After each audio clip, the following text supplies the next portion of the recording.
दोस्तों, देश और दुनिया की ताजा और महत्वपूर्ण खबरों में आपका स्वागत है। दोस्तों, देश और दुनिया की ताजा और महत्वपूर्ण खबरों को देखते रहने के लिए जुड़े रहिए हमारे साथ और हमेशा अपडेट रहिए लेटेस्ट खबरों से।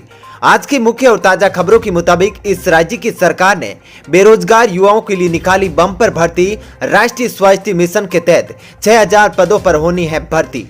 जी हां, इस खबर के बारे में आपको बताएंगे। साथ ही दोस्तों, भारत में पबजी बैन होने के बाद अब अक्षय कुमार लेकर आ रहे हैं नया गेम। जी हां, बताएंगे आप उस गेम के बारे में, आखिर इसमें क्या क्या नया खास है। साथ ही दोस्तों, आरबीआई ने बड़ा ऐलान किया है। जी हां, दरअसल छोटे किसानों और अब अपना कारोबार करने वालों को इसका सीधा फायदा मिलेगा और सरकार की ओर से, बैंकों की ओर से आसानी से पैसे मिल सकेंगे। जी हां, तो इस खबर के बारे में आपको बताएंगे कि आखिर आरबीआई ने क्या नया नियम अपडेट किया है। इसी के साथ दोस्तों, आपको बताएंगे कि भारत के द्वारा चीन की 224 ऐप बंद करने के बाद चीन को क्या नुकसान होगा, पूरा डिटेल्स में आपको बताएंगे। वहीं दोस्तों, यदि आप भी बुढ़ापे में या फिर अपने परिवार में किसी की पेंशन करवाना चाहते हैं तो एलआईसी की उस स्कीम के बारे में बताएंगे जिसमें आपको प्रति माह एक किस्त जमा करवाने के बाद 7000 रुपए प्रति माह मिलने वाले हैं। इसी के साथ दोस्तों, कोरोना वैक्सीन सुशांत सिंह राजपूत मामले से जुड़ी भी बड़ी खबर आ रही है। साथ ही दोस्तों, भारत के बाद चीन को जापान की ओर से बड़ा झटका दिया गया है। तो इन सभी खबरों के बारे में आपको बताएंगे। इसके अलावा भी कई अन्य बड़ी खबरें हैं जिसके बारे में इस वीडियो में जानेंगे। तो दोस्तों, वीडियो को अंत तक जरूर देखें। साथ ही दोस्तों, वीडियो के बारे में आपकी जो भी राय हो कमेंट करके जरूर बताइए।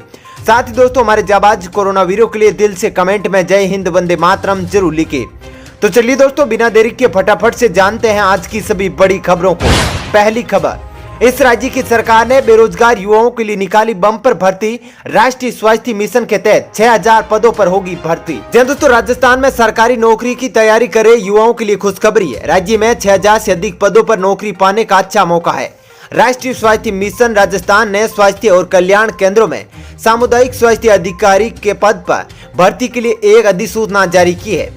कम्युनिटी हेल्थ ऑफिसर के पद पर भर्ती के लिए कुल 6310 रिक्तियां हैं। इनमें से नॉन टीएसपी की कुल 5269 रिक्तियां और टीएसपी की 1041 रिक्तियां शामिल है।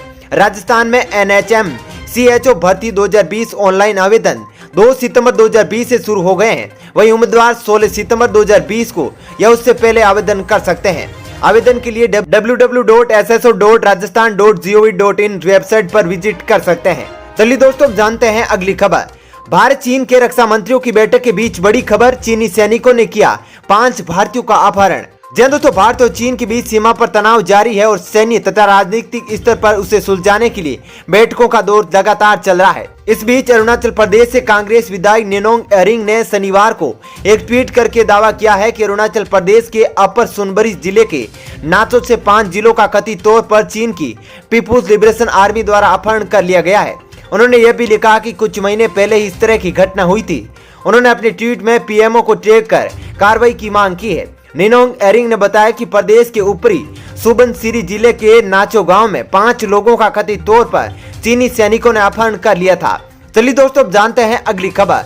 रिसर्च में दावा, कोरोना वायरस लगातार बदल रहा है स्वरूप, शायद ही कारगर हो वैक्सीन। जी दोस्तों, कोरोना का वायरस क्या बार बार लगातार अपना स्वरूप बदल रहा है। यही वजह है कि इसकी अब तक कोई कारगर दवा या वैक्सीन नहीं बन पाई है। दरअसल भोपाल स्थित एम्स में किया गया रिसर्च में कुछ ऐसे ही संकेत दे रहा है। कोरोना का कहर पूरे विश्व में हावी है। देसी विदेशी एक्सपर्ट्स वायरस की वैक्सीन को ढूंढने में लगे हुए हैं, लेकिन अब तक सारी कोशिशें नाकाफी हुई है। इसका बड़ा कारण शायद यह है कि कोरोना वायरस हर दिन अपना रूप बदलता जा रहा है। वायरस के म्यूटेशन के कारण एक्सपर्ट भी अब सकते में है, क्योंकि एक्सपर्ट को अब तक की रिसर्च के अनुसार कोरोना वायरस को नष्ट करने के लिए तैयार हो रही वैक्सीन भी वायरस पर शायद ही काम कर पाए। चलिए दोस्तों, जानते हैं अगली खबर। छोटे किसानों और अपना कारोबार करने वालों के लिए बड़ी खबर, आरबीआई ने बदला लोन देने का नियम, अब मिलेगा आसानी से पैसा। जी दोस्तों, अगर आप स्टार्टअप के लिए लोन लेने की सोच रहे हैं तो आपके लिए एक राहत की बात है। भारतीय रिजर्व बैंक ने प्रायोरिटी सेक्टर लैंडिंग से जुड़े संशोधित दिशा निर्देश जारी किए हैं। रिजर्व बैंक के नए नियमों का फायदा छोटे किसानों को भी मिलने वाला है। रिजर्व बैंक के संशोधित नियमों के तहत 50 करोड़ रुपए तक के स्टार्टअप किसानों को सोलर प्लांट्स लगाने और कंप्रेस्ड बायोगैस प्लांट्स के लिए प्रायोरिटी सेक्टर के तहत लोन मिल सकेगा। आरबीआई ने कहा कि नए दिशा निर्देशों में प्रायोरिटी सेक्टर के तहत लोन दिए जाने के क्षेत्रीय असमानताओं को दूर करने की कोशिश की गई है। चलिए दोस्तों, जानते हैं अगली खबर। भरे केवल एक किस्त, जिंदगी भर मिलता रहेगा 7000 रुपए महीना। जी दोस्तों, आज हम आपको एलआईसी की एक ऐसी ही पॉलिसी के बारे में बताएंगे जिससे एक बार पैसा लगाने पर रिटायरमेंट के बाद आपकी हर महीने कमाई होती रहेगी। इस पॉलिसी का नाम LIC की जीवन शांति स्कीम है। आइए आपको इस स्कीम के बारे में डिटेल से बताते हैं। दरअसल इसमें एक मुश्त निवेश कर तुरंत पेंशन का लाभ उठाया जा सकता है। वे लोग जो कि भविष्य में पेंशन प्लानिंग को लेकर चिंतित रहते हैं, उनके लिए यह पॉलिसी बेहतर कही जा सकती है। इसमें एक मुश्त रकम जमा करके आप रिटायरमेंट के बाद पेंशन पा सकते हैं। दरअसल पॉलिसी को लेते वक्त पॉलिसी धारक के पास पेंशन को लेकर 2 विकल्प मौजूद होते हैं। पहला इमीडिएट, दूसरा डेफर्ड एन्युटी। इमीडिएट का मतलब है कि पॉलिसी लेने के तुरंत बाद ही पेंशन को, वहीं डेफर्ड एन्युटी का मतलब है कि पॉलिसी लेने के कुछ समय बाद यानी 5, 10 या 15, 20 साल बाद पेंशन का भुगतान होगा। इमीडिएट एन्युटी में 7 ऑप्शन मिलते हैं। अगर आप इस पॉलिसी में एक मुश्त 15,27,000 रुपए निवेश करते हैं तो और इमीडिएट विकल्प को चुनते हैं तो आपको हर महीने 7,550 रुपए की पेंशन मिलने लगेगी। यह पेंशन जब तक पॉलिसी धारक जीवित रहता है तब तक मिलेगी, वहीं मृत्यु के बाद यह पेंशन आना बंद हो जाएगी। इस योजना के तहत भारत का कोई भी नागरिक LIC जीवन बीमा योजना के प्लान को खरीद सकता है। इस योजना के तहत 30 साल से लेकर 79 साल का आदमी भी प्लान खरीद सकता है। चलिए दोस्तों, जानते हैं अगली खबर। RBI की घोषणा के बाद बंद हो गया ये बैंक, जल्द चेक करें कहीं आपका खाता तो नहीं है इसमें। जी दोस्तों, रिजर्व बैंक ऑफ इंडिया ने गुरुवार को बैंकिंग रेगुलेशन एक्ट के तहत Aditya Birla idea payments bank को बंद करने की घोषणा कर दी है। RBI ने इसकी घोषणा करते हुए कंपनी का बैंकिंग दर्जा खत्म कर दिया है। दरअसल Aditya Birla idea payments bank ने पिछले साल नवंबर में अपने कारोबार को समेटने की घोषणा की थी। कंपनी के अपनी मर्जी से अपना कारोबार समेटने का आवेदन भारतीय रिजर्व बैंक को दिया गया था, जिसे अब मंजूरी दे दी गई है। वहीं भारतीय रिजर्व बैंक ने एक आधिकारिक सूचना जारी करते हुए कहा कि बैंकिंग रेगुलेशन एक्ट 1949 के तहत Aditya Birla idea payments bank अब बैंकिंग कंपनी के रूप में समाप्त हो गया है, जो 28 जुलाई 2020 से प्रभावी हो गया है। दरअसल कंपनी पर घाटे का दबाव बढ़ रहा था। इससे पहले भी कई पेमेंट बैंकों ने अपने कारोबार को समेटा है, जिसमें Tech Mahindra, Cholamandalam investment and finance और टेलीनॉर जैसे नाम शामिल है। चलिए दोस्तों, जानते हैं अगली खबर। सुशांत सिंह राजपूत केस में नया मोड़, शोविक चक्रवर्ती के गिरफ्तार होने के बाद जल्द होगी रिया चक्रवर्ती की भी गिरफ्तारी। दोस्तों, सुशांत सिंह की संदिग्ध मौत मामले में CBI, ED सहित नारकोटिक्स कंट्रोल ब्यूरो की टीम मामले की तफ्तीश कर रही है।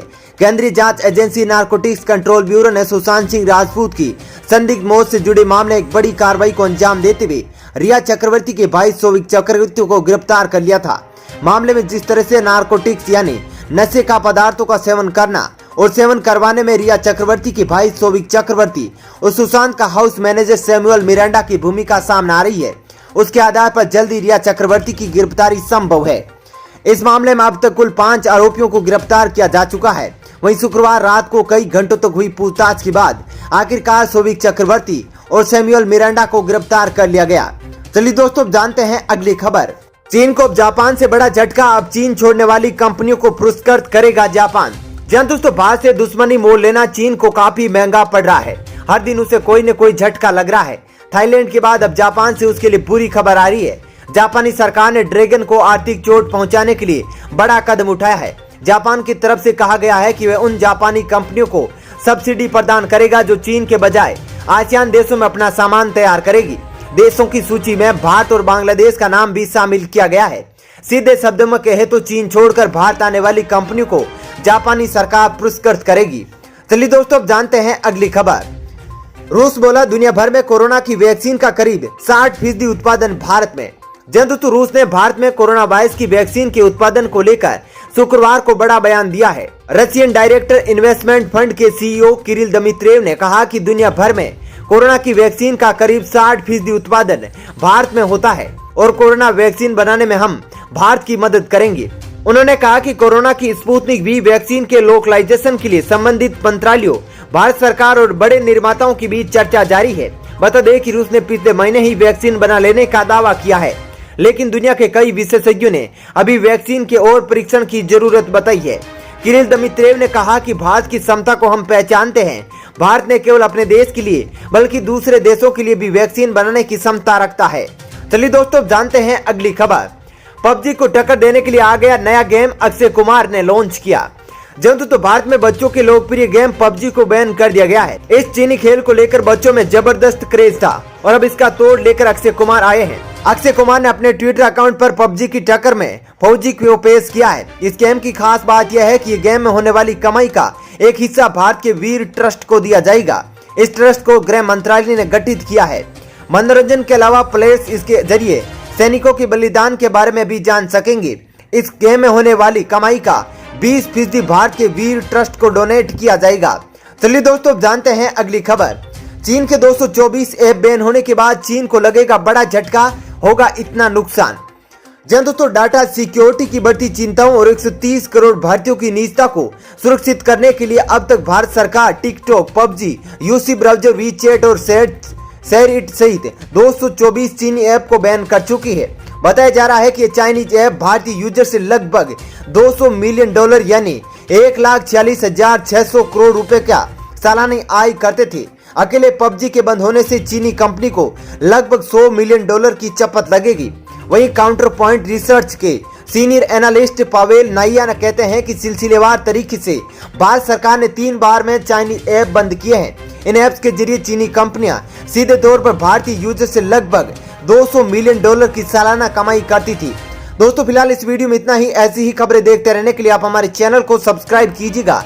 साथ ही दोस्तों वीडियो के बारे में आपकी जो भी राय हो कमेंट करके जरूर बताइएगा। धन्यवाद।